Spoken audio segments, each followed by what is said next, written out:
আসসালামু আলাইকুম বন্ধুরা, এটা হচ্ছে আমার ঘেরের শিং মাছ ধরার ভিডিও।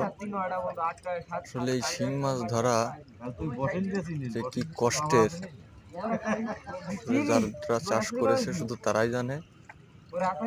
এটা আমার 20 শতক এলাকার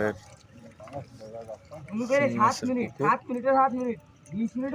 এখানে আমি 1 লক্ষ মাছ দিছিলাম। আমি এখান থেকে 36 মন মতো মাছ বিক্রি করছি। মাছ ধরতে যে আমার নিম্ন 7 দিন সময় লেগেছে। শুনি আছি কাল মাছ দেবে কিনা মানে ওরা ওই বসিনতে কষ্ট। আসলে প্রত্যেকটা লোকেরই শিং মাছে আপনার কাটা মেরেছে। একজনের একটা কাটা খায়।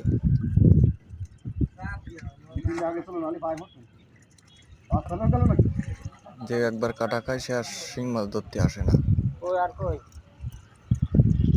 শিং মাছ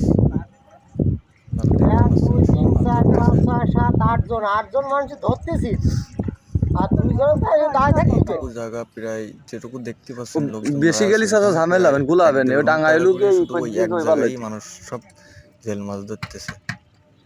আর এখনো ওই পাশে যা দেখা যাচ্ছে জেল মাছ, এখনো 3-4 ঘন্টা সময় লাগবে। ভিডিওটা ভালো লাগলে সাবস্ক্রাইব